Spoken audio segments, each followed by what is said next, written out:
On a beaucoup de choses à dire sur l'Église, parce que l'Église, c'est nous. Et je voudrais simplement lire un texte que vous connaissez bien, qui est un peu un grand classique. On n'a pas fini d'en découvrir toute la profondeur, tout le sens. C'est dans 1 Corinthiens, chapitre 3. 1 Corinthiens,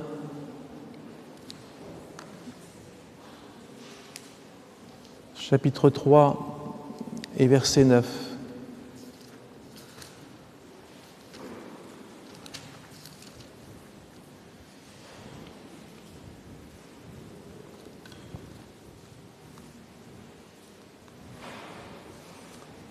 Que Dieu bénisse notre écoute, notre cœur,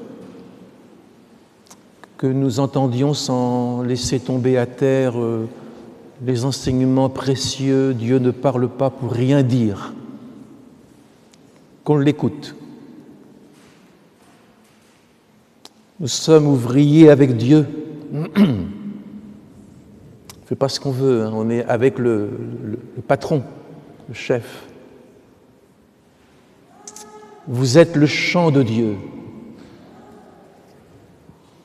et vous êtes l'édifice de Dieu. Selon la grâce de Dieu qui m'a été donnée, j'ai posé le fondement comme un sage architecte et un autre bâtit dessus. Que chacun prenne garde à la manière dont il bâtit dessus. L'architecte, on pourrait dire, c'est l'apôtre Paul. Et l'ouvrier, c'est nous. Car personne ne peut poser un autre fondement que celui qui a été posé, à savoir Jésus-Christ. Or, si quelqu'un bâtit sur ce fondement avec de l'or, de l'argent, des pierres précieuses, du bois, du foin, du chaume, l'œuvre de chacun sera manifestée. Car le jour la fera connaître, le jour de l'avènement de Jésus fera tout connaître.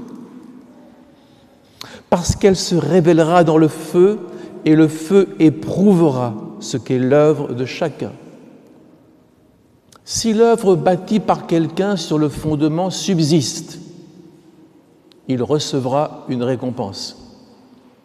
Si l'œuvre de quelqu'un est consumée, j'ajoute à son regard de flamme, qui voit ce qui est paille ou argent, fort ou faible. Si l'œuvre de quelqu'un est consumée, il perdra sa récompense. Pour lui, il sera sauvé, mais comme au travers du feu. Ne savez-vous pas que vous êtes le temple de Dieu et que l'Esprit de Dieu habite en vous? Si quelqu'un détruit le temple de Dieu, Dieu le détruira. Car le temple de Dieu est saint et c'est ce que vous êtes. Amen. Bénis ta parole ce matin, chacun de nous, notre cœur, notre maison, notre Église. Amen. Pourquoi le Christ laisse-t-il son Église dans un monde aussi difficile à vivre, alors qu'il nous a dit « Je vais vous préparer une place ». Des gens me l'ont dit, oui, des gens âgés, très âgés. Pourquoi on reste là? On serait mieux là-haut. Bon, des gens qui avaient 97 ans, quand même. Pourquoi, en effet, le Christ nous laisse dans le désordre de la terre et de l'humanité? On pourrait dire deux choses principales pour continuer d'évangéliser vos enfants, vos familles, vos voisins, les peuples, et pour former une maison pour Dieu, pour que Dieu habite. Nous sommes la maison de Dieu. Donc en fait, nous restons pour appeler l'Église et pour former l'Église. On appelle des gens et on forme une Église. Nous restons sur la terre pour l'Église.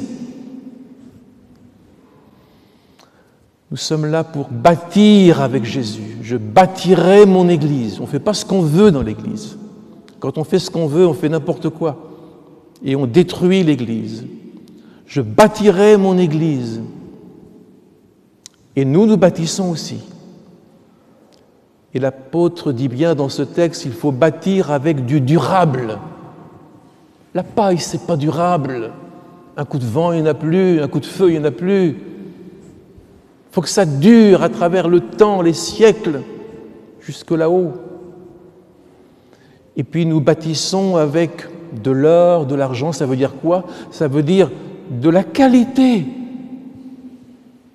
Pour le Christ, on ne va pas donner 2 sous. On ne va pas donner 2 minutes dans notre journée. Pour le Christ, on ne va pas rien donner. Il faut donner et de la qualité, de l'or, l'argent, pierres précieuses. Nous formons une maison à son honneur. L'apôtre Pierre dit que l'Évangile nous donne la capacité d'aimer, la force d'aimer ardemment, d'aimer pour que nous formions ensemble une maison.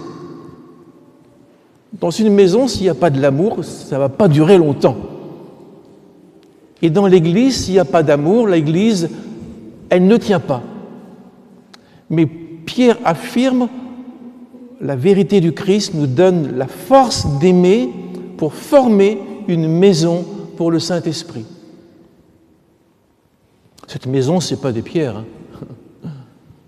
L'Église, au départ, ça ne veut pas dire une maison, ça voulait dire une assemblée qui est appelée par le Christ. Donc l'Église, c'est vous, c'est nous, c'est moi, c'est chacun de nous. La maison de Dieu est en nous. Sa maison, c'est nous. Il habite en nous. Et cette maison, dit l'apôtre, elle s'élève, elle monte tout doucement. On ne commence pas par le toit, on commence par les soubassements. Et puis après, on met des murs, et des portes, et des fenêtres, et des étages, et on monte tout doucement, et on fait des réparations. Et on recommence, parce que ce n'est pas bien fait. L'apôtre Paul disait, « Je vous ai donné du petit lait, du lait, parce que vous ne pouvez pas supporter davantage. » Alors, chacun avec ce qu'il est, on construit avec plus ou moins de force, plus ou moins de mauvais caractère ou de bon caractère. On construit l'Église et il faut réparer constamment l'Église. Il faut renouer des relations, il faut mettre le pardon qui apaise, il faut mettre notre joie et notre service, etc. Une Église, c'est un travail permanent. J'aime bien l'Ecclésiaste qui a des paroles très simples, terre à terre, pratiques. Il dit « Si nos mains sont paresseuses », ça vous arrive d'avoir des mains paresseuses, on n'a pas envie de travailler. « Si nos mains sont paresseuses, la charpente s'affaisse. » On dit « Oh, c'est pas grave, ça vacille un peu, mais bon, ça va aller. » La charpente s'affaisse. Si nos mains sont lâches, c'est l'Ecclésiaste chapitre 10, si nos mains sont lâches, la maison a des gouttières. Alors, une gouttière, il faut savoir ce que c'est. C'est un trou dans le toit. Et l'eau, qui est précieuse dans les pays du Proche-Orient, l'eau passe par là, et puis l'eau, elle se perd. Et puis la maison prend l'eau. Alors, une maison qui prend l'eau, vous savez ce que c'est, hein? Ça ne va pas résister longtemps. C'est le déclin de la maison. Alors c'est la responsabilité de chacun d'avoir des mains vigoureuses, un amour fort et un pardon répété sans cesse et une attention à porter sur le Christ pour que la maison n'ait pas de trous, de gouttières. Il faut réparer sans cesse. Si nous laissons la maison telle qu'elle est, l'Église telle qu'elle est, notre vie spirituelle telle qu'elle est, au gré du vent, l'Église va s'affaisser et elle va être percée. C'est Jésus qui dit ça, par le voleur. Parce qu'à l'époque de Jésus, on ne s'embarrassait pas. Hein. On faisait un trou dans le mur. On perçait le mur. Et on passait par le trou et on allait chercher tout ce qu'on pouvait trouver. La maison va être percée par le diable qui va s'emparer de vos enfants et de vous. Et Jésus ajoute dans l'évangile de Luc, si nous ne veillons pas, le Seigneur viendra et il traitera chacun de nous comme un mauvais ouvrier avec des gens pas dignes de confiance. Il ne pourra pas nous confier beaucoup parce qu'on n'est pas digne de confiance. On a laissé le diable rentrer à la maison par un péché, par une manque d'attention. Et là, le Christ le voit. Hein. Ne dites jamais c'est pas grave. Il ne faut jamais dire ça. Il y a des petites choses parfois qui sont graves devant Dieu. Alors on a besoin de s'examiner chaque jour, car si nous construisons avec de la paille, c'est-à-dire légèrement, des torrents vont venir. On a vu ce que c'était dans les Alpes-Maritimes. Des torrents vont venir. La pluie va venir, le vent va souffler. Et si la maison elle est construite avec du sable, de la paille, du chaume, tout va s'écrouler et la ruine sera très grande. On a vu des églises de plus de 3000 personnes s'écrouler en une année. Attention. Savez-vous que l'église du Seigneur est en zone inondable ? Le malin n'arrête pas. Et Jésus, dans cette parabole, il dit « La pluie est tombée sur la belle maison solide, inondable. La pluie est tombée sur la maison fragile, sur le sable, inondable. » On est tous en zone inondable. Mais la maison solide sur Jésus, elle tient. Et la maison qui est mal construite, elle s'écroule. On a besoin de s'examiner. Parce que si nous construisons une église avec de la paille, de la fragilité, de l'infidélité, du retard, un manque de dons de soi-même, d'argent, d'offrandes, si on construit l'église avec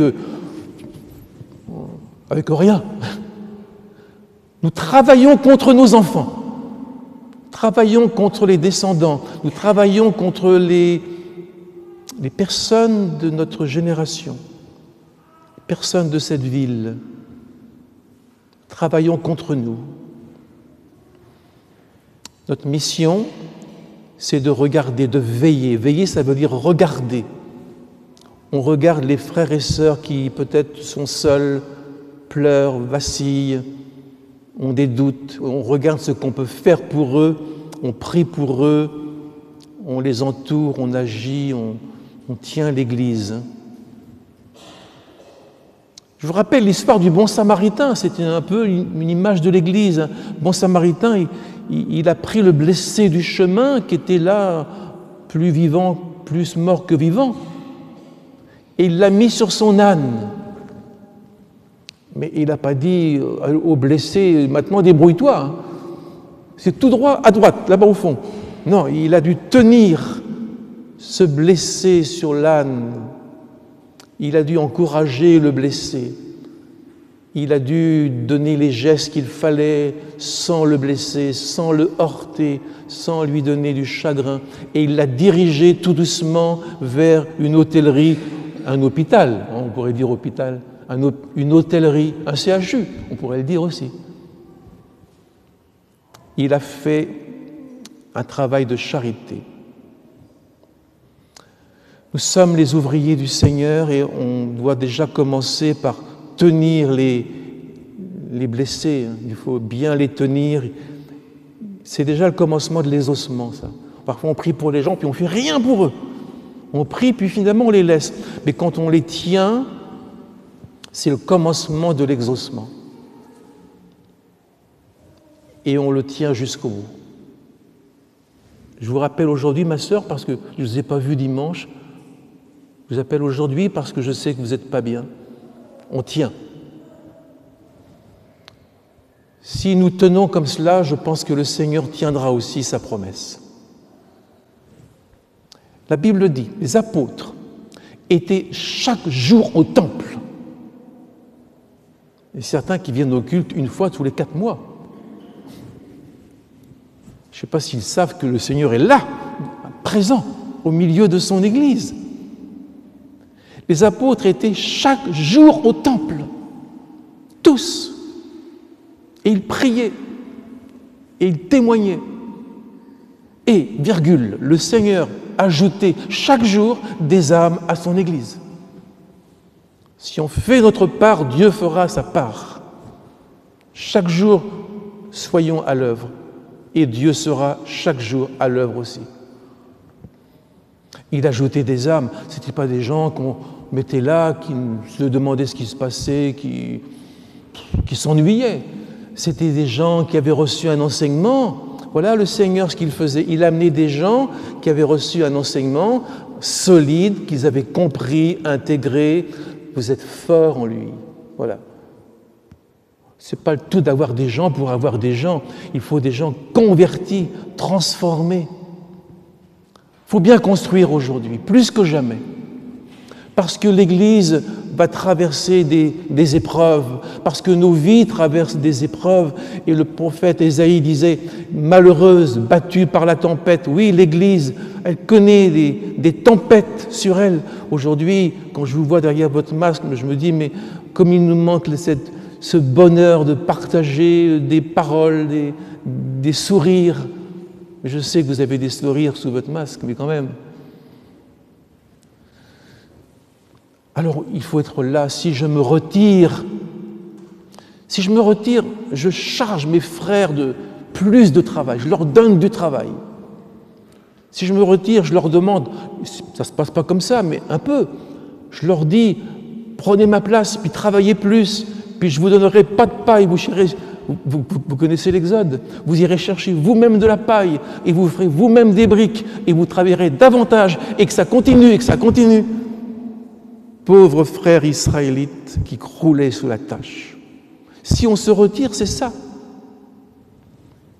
C'est comme un père de famille. Il se retire, il en prend à son aise, on ne le voit jamais au repas, on ne le voit jamais le soir, on ne le voit jamais le matin, on ne sait pas où il est. Mais la femme, elle est chargée de travail. Elle doit faire l'éducation, le travail, le repassage, le ménage, la cuisine. Elle est chargée de travail. Mais dans l'Église, ça pourrait arriver. On se retire et ça charge, ça fait crouler des gens sous la charge qui ne peuvent plus prier pour l'Église. Si je me retire, je charge les autres. La force de l'Église, c'est l'amitié fraternelle, la communion fraternelle et l'obéissance à Jésus-Christ. Voilà, ça c'est l'Église. Ça c'est le meilleur. Avec la prière, parce que l'amitié fraternelle, on peut dire je t'aime mon frère, je t'aime. Il y en a que je t'embrasse. Non, c'est une communion de prière. Sans la prière, notre esprit est déconnecté. Notre esprit n'entend plus les avertissements du Seigneur. Sans la prière, on est sourd, on est aveugle, on n'entend pas. Jésus disait, on tombe en tentation. On ne tombe pas dans le péché, hein. C'est pas dit. Enfin, on peut tomber dans le péché. Mais il est dit, on tombe en tentation. C'est-à-dire, on tombe dans un filet de tentation où on va se débattre, parce qu'on est tenté. Sans la prière, on se met dans des beaux draps.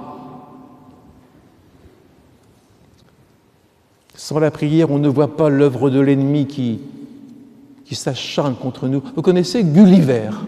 C'est un conte, c'est une histoire pour les enfants.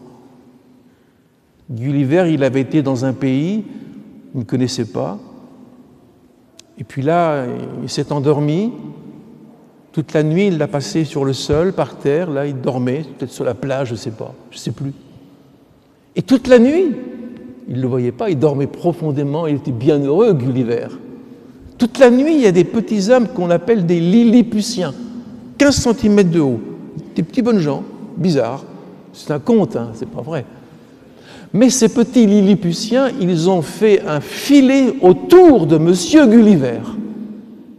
Ils ont attaché ses jambes, ses bras, sa tête. Ils l'ont attaché. Et quand M. Gulliver s'est réveillé, il était bloqué. Il était ficelé. Il était dominé. Eh bien, moi, je pense que on a besoin d'écouter la parole du Seigneur chaque jour parce qu'on ne voit pas l'œuvre de l'ennemi. Il faut de la communion fraternelle. Parce que quand on est en communion fraternelle, je pense qu'on est arrêté. Il y a des liens qui nous retiennent. On dit non, on ne va quand même pas faire ça, c'est pas bien. On est retenu. Sinon, on est sans cervelle. La communion fraternelle, c'est pas seulement manger ensemble, c'est prier ensemble. Puis je voudrais vous dire pour conclure, à propos de l'Église, l'Église, c'est notre mère. C'est une belle image, hein? Il est dit dans l'Épître aux Galates que la Jérusalem d'en haut, il y a une ville là-haut, hein, vous savez, et un peuple déjà arrivé avant nous qui attend. On attend, ils attendent, on s'attend. Et ce peuple-là, ce peuple de rachetés, de chrétiens, de juifs d'autrefois, ce peuple-là, eh bien, c'est notre mère. Et un psaume dit que Dieu nous a inscrit notre nom là-haut, tous nos noms sont inscrits depuis le commencement là-haut, dans la Jérusalem d'en haut. Tous y sont nés. Donc on a une mère là-haut, et moi je crois qu'on a une mère ici-bas. Ben, c'est vous, c'est l'Église. C'est l'Église qui nous donne une présence d'amitié, qui nous donne des prières, qui nous donne de la nourriture, la parole, le pain quotidien. Une mère, ça enlève les obstacles du chemin, ça prévient. On a besoin de l'Église pour enlever des obstacles, parfois dans nos têtes, dans nos cœurs. Il y a des dangers qui viennent de Satan et l'Église est là, elle est une sécurité, un rafraîchissement. Qu'il est doux pour des frères de demeurer ensemble, c'est là que Dieu envoie la vie. C'est doux comme la rosée de l'Hermon qui descend sur le mont Sion. L'Hermon, c'est à des centaines de kilomètres au-dessus de Jérusalem. Et là, l'Hermon, c'est vrai, c'est une magnifique montagne avec de la neige. Et puis il y a de la rosée, c'est beau. Et la rosée qui est tout en haut au Liban, sur le mont Hermon, elle descend jusqu'à Jérusalem. C'est beau. C'est ça la communion fraternelle. On apporte du rafraîchissement qui vient de loin sur les frères et les sœurs. L'Église, c'est une protection. Vous vous rappelez autrefois, c'est vieux ça, de toute façon, ce que je vais vous dire là, c'est pas d'hier, hein. L'armée romaine. Les Romains, c'était des gens très guerriers, très combattants et très intelligents aussi. Et les Romains, ils avaient des armes, ils avaient des boucliers. Et quand on les attaquait, ils se mettaient bouclier contre bouclier. Et puis ils mettaient des boucliers au-dessus de leur tête, et derrière eux, et à côté, et partout. C'était un véritable blocos. Je pense que c'est ça, la communion fraternelle. La communion fraternelle, c'est être les uns près des autres pour qu'il n'y ait pas de place pour le mensonge et pour l'adultère, pour le vol, que le diable ne puisse pas s'insinuer, qu'on soit bouclier contre bouclier, comme les tuiles d'un toit qui se chevauchent toujours légèrement. On ne pose pas les tuiles n'importe comment, n'importe quoi, on les met les unes sur les autres légèrement pour que le vent ne passe pas et que le vent soit arrêté. Voilà. Et je pense que l'Église, c'est ça. Elle travaille comme ça pour le bien de ses enfants. Parfois, des gens m'ont dit « Oh, j'aime l'Évangile, mais l'Église, oh là là. » C'est comme si vous disiez « Ah, j'aime bien lire des livres sur le mariage, mais me marier, moi, ben, jamais. » Je pense qu'on a mal compris l'Église comme étant une administration qui décide, qui contrôle, avec des chefs et des sous-chefs. Mais l'Église, c'est nous, ce sont des pères, nous sommes des pères, nous sommes des mères, nous sommes des enfants, des fils, des filles, des frères, des sœurs. Et ça, c'est l'Église de Jésus qu'il forme. L'Église, c'est notre mère. Et une mère, c'est une épouse. On n'est pas mère sans être épouse. Quoiqu'aujourd'hui, on ne sait plus où on en est. Mais quand même, c'est ça la vérité. C'était comme ça au commencement, ça restera comme ça pour nous. Une mère est une épouse que Jésus aime.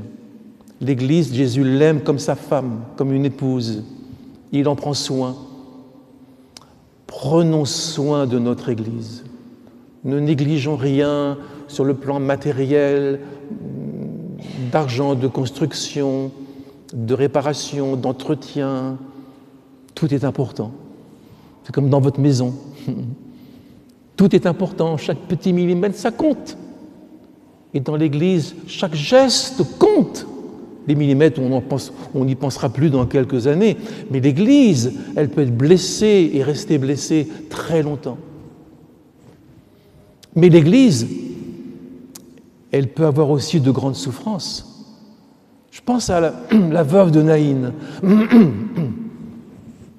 cette femme qui avait perdu son mari, qui devait pleurer. Et je pense que l'Église, Jésus disait, vous êtes maintenant dans la tristesse parce que je m'en vais, voyez-vous, mais je vous reverrai et votre tristesse sera changée en joie. Et l'Église aujourd'hui, elle est loin du Seigneur dans un sens. On a hâte de le voir face à face. Et puis l'Église, elle a aussi des souffrances. Elle peut perdre un enfant. Elle a perdu des enfants qui ont dit non, ça ne m'intéresse pas, qui sont partis dériver et délirer. Alors l'Église, elle sait pleurer sur ses enfants. Elle attend la venue de Jésus et le retour de ses enfants prodigues. L'Église, c'est le Christ qui est présent en elle jusqu'à l'avènement du Seigneur. L'Église, elle apporte la présence de Jésus. Jésus, il est où sur la terre? Là où est l'Église, là est le Seigneur. La force de l'Église, c'est de savoir tout ça et de prendre à cœur les intérêts de Jésus-Christ en nous pardonnant les uns les autres comme Christ nous a pardonnés,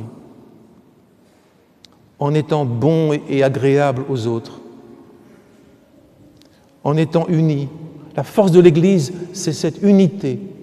Comme le Père et le Fils sont unis, Dieu le Père, Dieu le Fils sont toujours là ensemble. Et Jésus a dit, ainsi vous devez être unis. Comme la vigne est attachée au cep de vigne, vous êtes attachés les uns aux autres et à moi. Ça, c'est la force. Et l'Église, elle va prospérer s'il y a ça. Mais si on ne se regarde pas, on ne s'entend pas, on ne se voit pas, l'Église ne va rien faire. Amen. Tu es pierre, et sur cette pierre, je bâtirai mon Église. Je traduis avec le français courant. La mort elle-même ne pourra rien contre l'Église. Amen. La mort elle-même. Oui, l'Église est un vase d'argile, c'est un vase fragile, mais elle contient un trésor, la gloire de Jésus-Christ. Et si les gens ne le voient pas, c'est que Satan a aveuglé leur intelligence pour qu'ils ne voient pas. Moi, je vois bien, la gloire de Dieu est au milieu de nous. Amen. On va prier le Seigneur. Seigneur mon Dieu, bénis ton Église, qu'elle soit belle et prospère, qu'elle grandisse en nombre, en qualité, avec l'or et les pierres précieuses, parce que nous voulons de la qualité pour toi dans tout ce que nous faisons, Nous ne voulons pas mal bâtir avec de la paille, avec rien, ne rien faire, ne rien donner. Nous voulons te donner le meilleur de notre vie. Bénis ce matin toute l'Assemblée, les frères et sœurs, les anciens, les plus jeunes, les enfants, les malades. Bénis l'Église qui aussi viendra nous rejoindre. Merci Seigneur. Amen.